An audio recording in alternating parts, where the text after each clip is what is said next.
Nicolas, 27 ans, vient d'apprendre qu'il est victime d'une usurpation d'identité à son permis de conduire après avoir reçu une lettre du Trésor public qui lui réclame plus de 4 000 € pour des amendes impayées causées par des infractions aux quatre coins de la France. On peut voir du 180 €, du 375 pour un total aujourd'hui de 4035. J'ai obtenu le détail de chaque infraction. Donc là actuellement il y en a 17 en cours non payés. À chaque fois c'est la même voiture? Pas du tout, des voitures différentes, plaques différentes. Vraiment ce sont des personnes totalement différentes qui se servent du business. Ce business dont parle Nicolas fait référence à ces annonces que l'on peut parfois trouver sur internet qui promettent d'annuler une contravention routière en échange d'une somme d'argent. D'où les amendes venues des quatre coins de la France pour lui. Le 12/09/2020 à 9h05, j'étais à Montreuil à bord d'une Nissan. Je suis en Twingo, la Twingo de 99, le pot de yaourt, donc je n'ai pas de Nissan. Le 16 mai 2021, j'étais à Sauvagnat-Sainte-Marthe. Je suis désolé pour ceux qui habitent là-bas, je ne connais même pas cette ville ou village et j'étais à bord d'une Mercedes.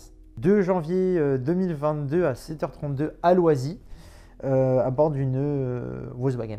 Et ce qui est marrant, c'est que ces dates-là, je suis en vacances de famille. En fait, on est tous en famille, donc il y a des photos. Le 29/04/2022 à 13h48 à Longeville-les-Metz à bord d'une Audi. Ce même jour, j'ai des factures qui prouvent que je suis en train de faire des ventes à des clients dans la boutique à Crouy-sur-Ourcq à vendre des petits trains. Et toutes les personnes qui ont cru qu'ils pouvaient utiliser mon permis pour faire sauter leur points, malheureusement, ça se passe pas comme ça et donc là, je porte plainte contre elle. Seulement voilà, malgré sa plainte, Nicolas peine à résoudre son problème. Les services compétents se renvoient à la balle les uns les autres. Il y a eu 17 infractions depuis juin 2020. Ouais. Tu n'en as reçu aucune chez toi? Aucune. J'ai porté plainte, j'ai envoyé plusieurs mails donc à l'entaille, à la NTS, au Trésor public, à la Trésorerie du contrôle automatisé, procureur de la République, ministère de l'Intérieur, au ministère des Finances publiques. J'étais à la préfecture, je me suis fait recaler à la préfecture comme jamais. Vous avez beau voir des gens travailler à la préfecture ne reçoit quasiment plus de public et encore moins pour le permis. Et le tribunal m'a dit clairement que peut-être qu'ils n'allaient pas annuler mes amendes. Il faut que je vais peut-être prendre un avocat. Et là, j'ai dit clairement, mais je n'ai pas les moyens de prendre un avocat, là, ça commence à être douloureux.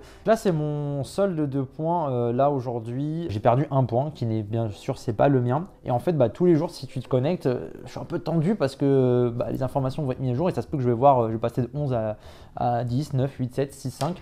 En fait, à l'heure actuelle, je suis à 17 points en attente d'être retiré. Si elles sont payées, voilà, j'espère pas, s'il faut les payer, je vais avoir moins 17. Donc, je vais avoir plus de permis. Fin décembre, je reçois la lettre chez moi et c'est ma banque qui va être saisie. En fait, ma banque va recevoir une saisie des amendes.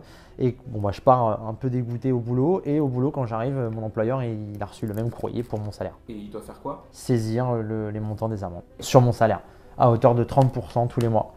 Voilà, donc je touche un SMIC, tu enlèves 30% de mon SMIC, c'est fini pour moi.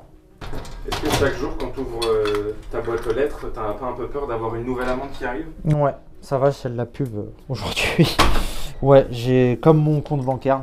Dès que j'ouvre la boîte aux lettres ou mon compte bancaire tous les matins, j'ai qu'une seule peur, c'est soit un courrier, soit qu'on m'ait retiré les 4 000 €. Là, je suis quasiment sûr que je vais recevoir d'autres amendes parce que tant que mon permis n'est pas annulé et là la NTS n'annule pas, mon numéro ANPH continue d'être disponible et donc les amendes continuent d'être divulguées. J'ai même participé à une émission de Julien Courbet pour faire, je l'espère, débloquer la situation plus rapide et pouvoir enlever toute cette histoire et que ça soit du passé.